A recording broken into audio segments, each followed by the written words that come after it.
Te digo, por eso no caer en el esquema dicotómico, o sea, lo que yo creo es que los trabajadores hay una heterogeneidad terrible. Entonces vos vas a encontrar trabajadores que están ganando en términos reales mucho más que lo que ganaban en los 90. ¿Serán 5 de cada 100? Perfecto. Pero digo, si no, no se explica impuesto a las ganancias. Digo, que hay un crecimiento de... Sí, se explica por el mínimo en ecualidad. Sí, pero también tenés salarios que están creciendo más que la inflación. Digo, hay una heterogeneidad, eso es lo que quiero marcar. No digo que los trabajadores sean los beneficiados por el proceso inflacionario. No estoy, cortemos por ahí y bajémosle el sueldo. Lo que digo es que hay una heterogeneidad, no es homogéneo. No estamos en un esquema de Marx, de revolución industrial, donde todos los trabajadores ganan más o menos lo mismo. ¿Sí? Bueno, hay un porcentaje. La mayoría, sí, pero hay sectores que le ganaron a la inflación. Está claro. ¿Y qué porcentaje representa? Que sea el 5% tranquilamente. Yo no te lo discuto, ¿no? Pero también te digo, hay empresarios que le están perdiendo al proceso inflacionario. No digo que estén en pérdida, porque su tasa de ganancia se les achicó.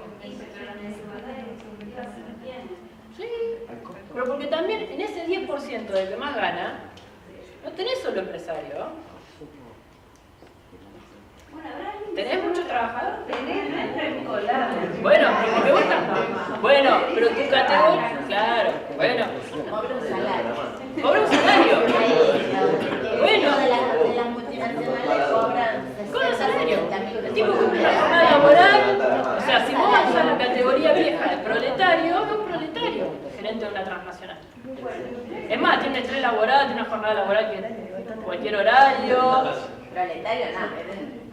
Es un asalariado. Es un asalariado, por eso. Y bueno, ahí empezás a jugar con las conciencias de clase. Si jugás con conciencia de clase, encontrás la clase trabajadora y te doy un premio. ¿Cuál asalariado tiene conciencia de clase? Bueno, entonces, ¿cuáles serían tus categorías, digamos? ¿Puedo ubicar?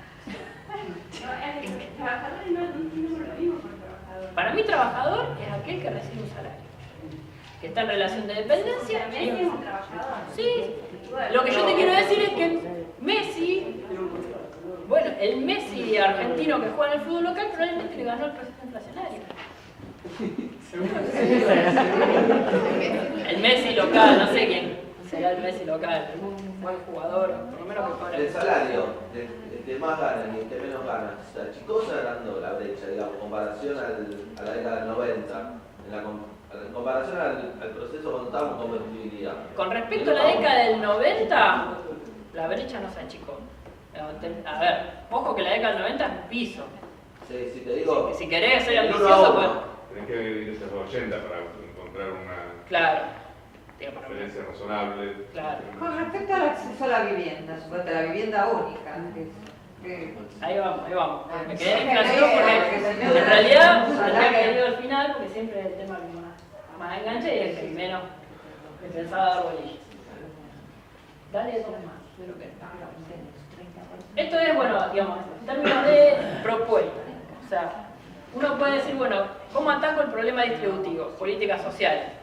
¿Sí? O sea, el problema productivo lo veo por otro lado. Pensemos por un segundo como si pudiéramos separarlos, que no es así, pero bueno. Tenemos qué políticas sociales hay. Lo que uno ve, digamos, acá en el primer grupo grande son políticas sociales típicas. Digo, asignación universal por hijo es el 2,31 del presupuesto, o sea, de cada 100 pesos que gasta el Estado, 2 pesos con 31 es la asignación universal. La política revolucionaria representa un 2% del presupuesto. Fútbol para todos, que todo el mundo se mata quejándose de que un montón de plata, es el 0,14. No, yo prefiero. Digo, después podés discutirlo tranquilamente. Digo, el impacto presupuestario, o sea, la cantidad de dinero que implica, es nada. Está bien, esto es el presupuesto y después se ejecuta más. Si es el 0,14% y ejecutan 10 veces más, puede llegar al 1,5% del presupuesto. No mueve el amperímetro de nada. La Argentina trabaja, el de las cooperativas es el 1%, el programa joven el 0,2%, el conectar igualdad, las netbooks, el fangote de guita, etcétera, toda la discusión es el 0,64%. Y lo que uno puede ver es a dónde va el dinero del presupuesto. Y lo que uno ve es que, por ejemplo, el subsidio al sector energético va al 8,26%.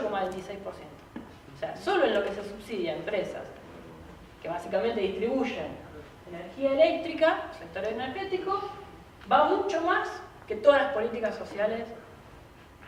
Digo, cuando uno quiere entrar a discutir en qué gasta el Estado Nacional, me parece que la primera discusión es más que si fútbol para todos tendría que ir a conectar igualdad o menos conectar igualdad y más asignación o al revés. La discusión es mirar los subsidios. ¿Sí? Digo, ahí hay una torta y que también uno puede ver. Aerolíneas Argentinas, el gran déficit. Digo, yo soy kirchnerista, pero la verdad discutir por el 0,5% del presupuesto, todo bien. Estoy totalmente en contra de la estatización de aerolíneas por otras cuestiones, digo. Pero el monto que implica el estado de déficit ese no es nada. De hecho, en subsidios al transporte, sin aerolíneas, va al 3,77. O sea que es mucho más grande el subsidio a ferrocarriles, a subte y demás, que lo que implica aerolíneas. Digo, como para empezar a ubicar a dónde hay que buscar y a dónde hay que... por dónde viene el cuestionamiento a la política social en el sentido amplio de kirchnerismo. La discusión no es fútbol para todos ni aerolíneas, sino que va por otro lado. Y con el tema de subsidios, digo, ¿por qué los planteo como políticas sociales? Porque en realidad, de hecho hasta están planteados, digo, en realidad es como un doble juego. Por un lado es tasa de ganancia, digo, los subsidios, básicamente lo que subsidiaron es tasa de ganancia de los prestadores, básicamente de servicios públicos, para frenar los aumentos de tarifa. Pero implican en sí una política social. Digo, si yo estoy volcando el 8,26% a los hogares, llega mucho más dinero por el subsidio a la luz que por asignación universal. Además de que se distribuye, digo, cuando uno piensa en el subsidio de la luz, está para todos. Digo, en general, más o menos, todos los usuarios de energía eléctrica están subsidiados. Es un 8% del presupuesto contra un 2% de la asignación universal. Digo, me parece que los subsidios, además del subsidio a tasa de ganancia, son claramente, diría, la mayor política social del kirchnerismo. Digo, ahí hay muchísimo dinero volcado que te impacta en la distribución del ingreso mismo. ¿Sí? Y ahí hay una cuestión que es de fondo, que es el esquema de subsidio. Porque uno podría decir, bueno, está bien, no subsidio por asignación universal, subsidio por energía eléctrica. O subsidio por... Digo, los que se benefician del transporte subsidiado en la Ciudad de Buenos Aires más conurbano son los pobres. Entonces, lo que no reciben por asignación, lo reciben por colectivo más subte barato. ¿Sí? Y el gran problema del subsidio, además de las cuestiones de corrupción y demás, de no inversión y demás, lo que quiero decir es que hay un problema que es también que está subsidiando al empresario, lo subsidia la oferta. Digo, en ese subsidio del sector energético no hay priorización. Es decir, aquel que consume 1 kilowatt en la provincia de Santa Fe recibe un subsidio de 20 centavos por kilowatt. No importa si vivís en el microcentro, en un departamento a estrenar y demás, y si vivís en el medio de la periferia, donde lo único que tenés es la energía eléctrica para calefaccionar porque no hay tendido de gas. Digo, es una política que está pensada desde la oferta. Es decir, subsidio al empresario para que provea el servicio. Entonces, es más grande que las políticas sociales y a su vez no tiene ningún sesgo progresista. Más consumo, más subsidio. Más consumo, más subsidio y no me importa si sos pobre o no. Porque lo que uno podría decir es, bueno, yo agarro esa torta de subsidio de energía eléctrica o esa torta de transporte y la vuelco a los sectores de menores ingresos, que es la idea esta de, bueno, por ejemplo, subsidiar el transporte a los que tienen una asignación universal. Pero no, el transporte está subsidiado para todos en la Ciudad de Buenos Aires, bueno, la misma Rosario, digo. Sí, a su vez Ciudad de Buenos Aires, porque el subsidio Básicamente, a ya, los acá servicios no. públicos, vos escuchabas lo que pagaba la luz, el gas, algún habitante de Capital Federal y le daba risa, no era lo que existía. O sea que a su vez está subsidiando a la ciudad que tiene la mayor ciudad de ingresos. Digo, hay un problema de distribución regional, que es lo que decís vos, y hay un problema de distribución dentro de la distribución del ingreso. O sea, ahí no te importa si sos el gerente que yo te digo que viene de la transnacional, recibe el mismo subsidio que aquel que... Pues se armó lío porque se sacaban a los barrios a Buenos hacer en los barrios? Y si después Lo primero que, bueno, cuando el gobierno trató de meterse con el tema con la maraña que generó de subsidios y empezar a pensarlo desde el lugar de la demanda, empezó a tener problemas porque nadie quería que le bajen el subsidio. Vale, pasa. Dale, dos más. Tres. Dos. Ahí está. Esto es, digo, como para ir enfocando el tema del presupuesto, me parece que el gran eje son los subsidios y determinadas políticas sociales, y no hay que discutir. Otras, la verdad, que en términos presupuestarios, digo, ponerse a pelear por el fútbol para todos me parece un desgaste que no tiene sentido. Esto es para discutir el tema de la universalidad, de la asignación universal. Digo, si en realidad la propuesta original era un ingreso universal para todos, ¿sí? No importa si sos rico o si sos pobre, digo, la idea de universalidad era esa. Entonces el primer argumento que viene es, bueno, le estás si le haces verdaderamente universal la asignación, le vas a estar transfiriendo dinero a la hija de Macri. Era el típico ejemplo que te tiran, que es como un menor de 18 de un sector adinerado, que no es pobre, no tiene certificado de pobreza y por lo tanto no merecería, digamos, la dádiva. Lo que nosotros planteábamos, digamos, una propuesta concreta, que tuvo estado parlamentario y todo, era decir, bueno, un ingreso universal para todos los menores de 18 años, ¿sí? No importa si vive en un hogar rico o si vive en un hogar pobre. Entonces el primer argumento que te venía en contra es, bueno, le estás subsidiando a la hija Macri o al gerente de la transnacional.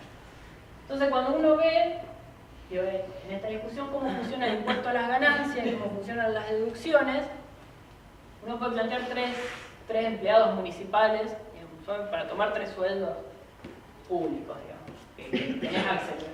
Para el 2012 teníamos la intendenta, ganaba ese sueldo neto, y un inspector o inspectora con antigüedad ganaba ese sueldo, un administrativo 5.100 pesos. Como 3 sueldos, 3 escenarios distintos. Suponemos básicamente que son el único ingreso del hogar, digo, como para que no se sume con otro ingreso y demás, y que tiene un menor a cargo, ¿sí? Tengo un intendente, un inspector, una inspectora y un administrativo, que cada uno tiene un hijo a cargo. Entonces el sueldo neto, si uno entra en el esquema de impuesto a las ganancias, puede deducir 7.200 pesos al año por carga de familia. O sea, por menor de 18 uno puede deducir. Esa deducción aplica para la intendenta, que cobra un sueldo alto, el inspector, que cobra un sueldo alto, y el administrativo, como era un sueldo bajo, no entraba, digamos, en el esquema de impuesto a las ganancias. Pero esto también está un poco homogenizado con algunos de los cambios actuales. Entonces, esa deducción de carga de familia le implica a la intendenta hipotética, ¿sí?, un ahorro de 210 pesos mensuales, ¿sí? El poder deducir esos 7.200 pesos anuales, única deducción, digo, hay todas unas simplificaciones por ahí para los contadores, que después van a salir a matar, de que el artículo 18 inciso B o algo así. Digo, casos sencillos, el ahorro mensual para la intendenta son 210 pesos, para el inspector 186, para el administrativo nada, porque no paga impuesto a las ganancias. Esto es lo que ahorran de pagar, porque se ahorran de pagar el impuesto. A su vez, algunos cobran asignación familiar, ¿sí? La intendenta, como tiene un ingreso alto, no la cobra. El inspector, como un ingreso intermedio a criterio de la normativa, cobra una asignación de 90, el administrativo cobra una asignación de 160. ¿Sí? Como para referencia, la asignación universal por hijo, la asignación mínima de las familiares, era 270 pesos los primeros 8 meses, 340 los siguientes 4 meses. Esto es 2.000 pesos. O sea que la asignación familiar promedio ponderado es 293 pesos, como para tener una idea.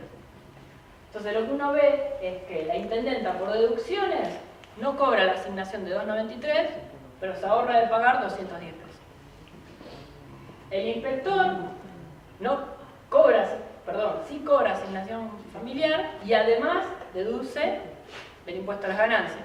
Con lo cual, por ese hijo recibe, digo, una deducción es como si el Estado te transfiriera un dinero, digo, el dinero que tenés disponible.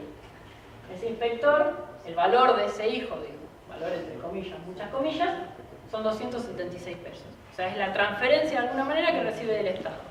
Vía asignación familiar, vía no pago de impuesto a las ganancias. y aquel administrativo 160 pesos.